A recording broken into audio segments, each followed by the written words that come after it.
ನಮಸ್ಕಾರ ನಮ್ಮ ಮಂದಿಗೆ ಏನಂದ್ರೆ ಇದು ಸದ್ಯ ಇಂಡಿಯಾದಾಗ ಚಲಿತ ಒಳಗೈತೆ ಅಂದ್ರೆ ಈ ಸದ್ಯ ಕುಂಭಮೇಳ ಗೊತ್ತೈತ್ರಿ.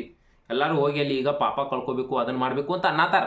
ನಾ ಇಲ್ಲ ಅನ್ನೋದಿಲ್ಲ, ಅದಕ್ಕೆ ಹೋಗ್ಬೇಕಾ ಇಲ್ಲ ನಾನು ಹೋಗ್ಬೇಕಂತ ಭಾಳ ಆಸೆ. ಆದ್ರೆ ಹೋಗಾಕ ನಮ್ಮ ಇಂತೇಲಿ ರೊಕ್ಕಿಲ್ಲ. ರೊಕ್ಕ ಇದ್ರೆ ನಾವು ಹೋಗಾವ್ರನ, ಆ ರೊಕ್ಕಿಲ್ಲ ಇಲ್ಲಿ ನಮಗೆ ಇಂತೇಲಿ ಹೋಗಾಕ. ಕುಂಭಮೇಳ ರೀ ನಾವು ನಮ್ಮ ಅಪ್ಪಗಳು ಹುಟ್ಟುವಾಗ ಬಂದೈತೆ ಅಂತ ಒಮ್ಮೆ. ಆರ ಈ ಸದ್ಯ ನಾವು ನೋಡಾತವು. ನೀವು ನೋಡಿದ ಪುಣ್ಯ ಅದನ್ನು ಟಿವ್ಯಾಗಾರ ನೋಡಾತವು.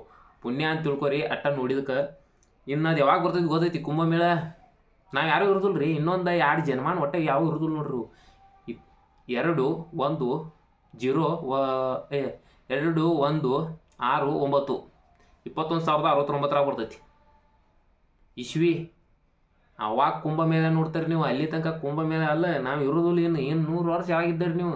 ತುನಿ ನಾವು ತಿನ್ನೋದ ಗುಟ್ಕಾ ಮತ್ತು ಎಗ್ ಪಪ್ಸ ವಡಾಪಾವ ಇಂಥವನ್ನ ತಿನ್ನೋದು. ಯಾವಾಗ ಬದುಕಬೇಕು 100 ವರ್ಷ ಇನ್ನು.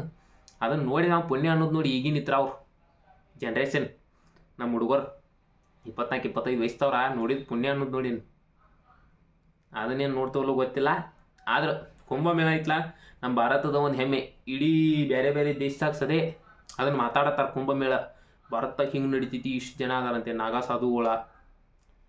ಒಟ್ಟು ಹಿಂಗೆ ನಡ್ಯಾತೈತೆ ಅಂತ ನಿಮ್ಗೊಂದು ಎಕ್ಸಾಕ್ಟ್ ಇದನ್ನು ಕೊಯ್ತೀನಿ. ಕುಂಭಮೇಳ ಇನ್ನು ಅವಾಗ ಬರ್ತೈತೆ ಅಂದ್ರೆ ಎಲ್ಲ ಗ್ರಹಗಳು ಒಂದೇ ರೇಖೆ ಬಿದ್ದಾಗ ಕುಂಭಮೇಳ ನಡಿತೈತಿ 21,069 ಅಲ್ಲಿ ತನಕ ಯಾವ ಇರೋದಿಲ್ಲ, ನಾನು ಇರೋದಿಲ್ಲ, ನೀವು ಇರೋದಿಲ್ಲ. ಮುಂದೆ ಇದ್ರು ನೋಡೋಣ್ರಿ. ಜಲ್ದಿ ಬಂದ್ರು ತಪ್ಪಿ ಜಲ್ದಿ ಅಂತ್ರಿ ಬರೋದಿಲ್ಲ. ಜಲ್ದಿ ಬಂದ್ರೆ ಹೋಗೋಣ ಅಂತ ಇಷ್ಟೇ ಹೇಳೋದು ನಮ್ಮ ಉತ್ತರ ಕರ್ನಾಟಕ ಮಂದಿಗೆ. ನೆಕ್ಸ್ಟ್ ಮಂದಿ ನೋಡಿ ಬರ್ತಾನೋ ಸಬ್ಸ್ಕ್ರೈಬ್ ಮಾಡಿರಿ. ಹಂಗೆ ನಮ್ಮ ವಿಡಿಯೋಗೆ ವೇಟ್ ಮಾಡ್ಕೊತೀರಿ.